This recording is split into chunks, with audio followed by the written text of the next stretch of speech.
Ces derniers jours, des signaux qu'il est impossible d'ignorer sont apparus. Des rappels soudains, des avertissements clairs et des références à de vieilles hérésies qui refont surface. Rien n'est encore totalement expliqué, mais la situation qui se dessine est plus grave qu'il n'y paraît. Il est important d'être attentif, car quelque chose est en train de changer. Dans le panorama généralement complexe de la vie ecclésiale, ces derniers jours ont offert une série d'événements qui, par leur nature et leur contenu, peuvent être considérés comme globalement positifs. Sans ignorer les tensions qui persistent en arrière-plan, une série d'interventions et de documents a émergé, contribuant à rétablir une atmosphère plus détendue qu'à l'accoutumée. Ce sont là des signaux qui, sans pour autant engendrer de triomphalisme, indiquent une direction claire, une plus grande attention portée au fondement de la foi, à la tradition doctrinale et à la cohérence interne de la vie chrétienne. Il en résulte une semaine qui, en matière de communication officielle, se distingue par une certaine linéarité et un ton inhabituellement constructif, les communications étant enregistrées hors de toute interprétation subjective ou d'un enthousiasme facile. L'un des développements institutionnels les plus importants de la semaine a été l'appel du pape au juge chargé d'examiner les cas d'annulation de mariage. Le discours, formulé de manière directe, mais sans emphase, réaffirmait un principe appartenant à la tradition juridique de l'Église. La miséricorde est un élément essentiel de l'action pastorale, mais son exercice ne peut jamais ignorer la vérité du fait à établir. Le pape a rappelé que la tâche des tribunaux ecclésiastiques n'est pas d'évaluer les difficultés personnelles des époux, ni de rechercher ce qui pourrait être plus avantageux pour l'une des parties, mais de déterminer si un mariage a été valablement contracté ou non. L'invitation a été saluée comme une contribution éclairante, notamment pour l'insistance avec laquelle elle rappelait la nécessité de distinguer la compréhension des situations humaines de la responsabilité de préserver l'objectivité du sacrement. Par ailleurs, dans le cadre des communications relatives au voyage commémoratif du 17e anniversaire du premier concile de Nicée, le pape Léon a attiré l'attention sur un phénomène qu'il a défini sans hésitation comme le retour d'une ancienne hérésie. Évoquant le nouvel arianisme, le pape a souligné la tendance, que l'on retrouve aujourd'hui même chez des personnes se disant chrétiennes, à réduire la figure de Jésus à celle d'un homme exemplaire, estimé pour ses enseignements moraux, mais non reconnu comme le vrai Dieu. Cette observation, formulée avec précision, avait le mérite de remettre au centre du débat ecclésial le contenu essentiel que les pères conciliaires avaient en défendu: la pleine divinité du Christ comme fondement indispensable de la foi.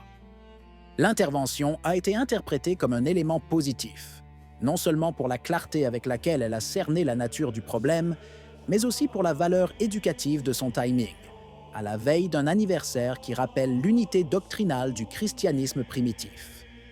Le rappel papal, en effet, outre la dénonciation de la distorsion théologique, a offert l'occasion de reconsidérer l'importance d'une transmission fidèle de la doctrine, contribuant ainsi à renforcer la prise de conscience de ce qui distingue la profession de foi chrétienne de toute interprétation culturelle réductrice.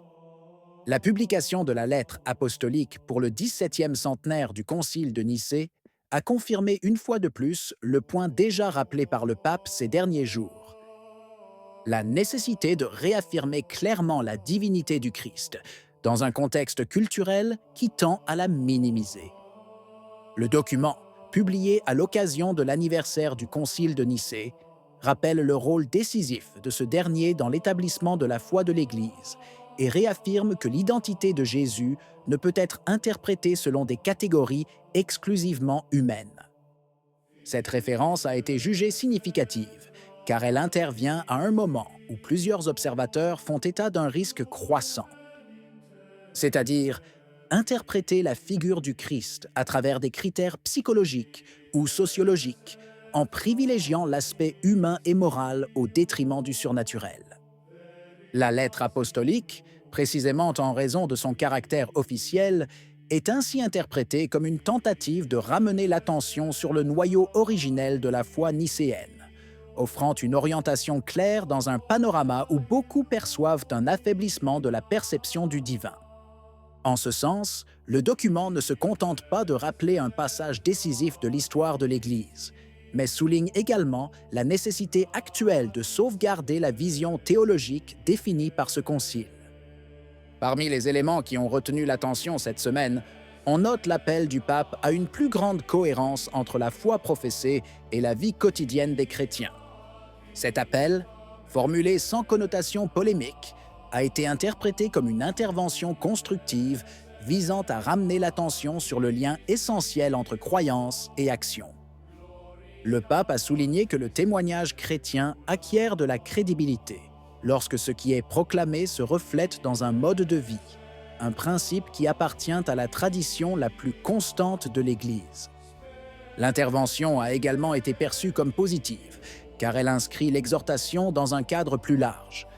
La réaffirmation de la divinité du Christ n'est pas une question théorique, mais implique une manière concrète d'aborder les choix personnels et communautaires.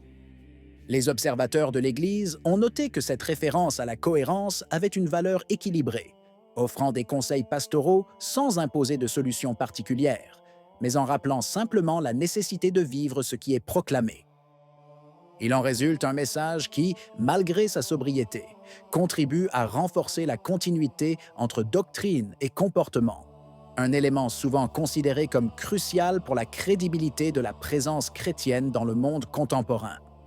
À ce stade, il est particulièrement clair que le pape Léon XIII suit une voie qui ne tolère aucune distraction. Entre des gestes interprétés comme des ouvertures et des références explicites à la tradition, on a le sentiment que l'Église joue un rôle essentiel au plus profond de son âme. D'une part, on perçoit la volonté de porter attention aux langues contemporaines, presque de faciliter le contact avec un monde qui peine à comprendre la dimension surnaturelle. D'autre part, le pape est contraint de réitérer des points qui, en théorie, ne devraient même pas avoir besoin d'être rappelés, tels que la divinité du Christ ou la continuité avec les définitions conciliaires. Ce double mouvement crée inévitablement des tensions, si certains interprètent les ouvertures comme un signe d'adaptation. Les références doctrinales apparaissent quant à elles comme un contrepoids nécessaire pour empêcher que le message chrétien ne soit réduit à un ensemble de catégories psychologiques ou à une morale dépourvue de racines théologiques. C'est là que le fil se tend, car pencher trop d'un côté suffit à perdre l'autre. Le contexte actuel illustre la fragilité de cet équilibre et le risque élevé de glisser vers une foi fondée davantage sur des perceptions passagères que sur une tradition établie. Qu'en pensez-vous? Si la vidéo vous a plu, laissez un commentaire. Amen. Que Dieu vous bénisse.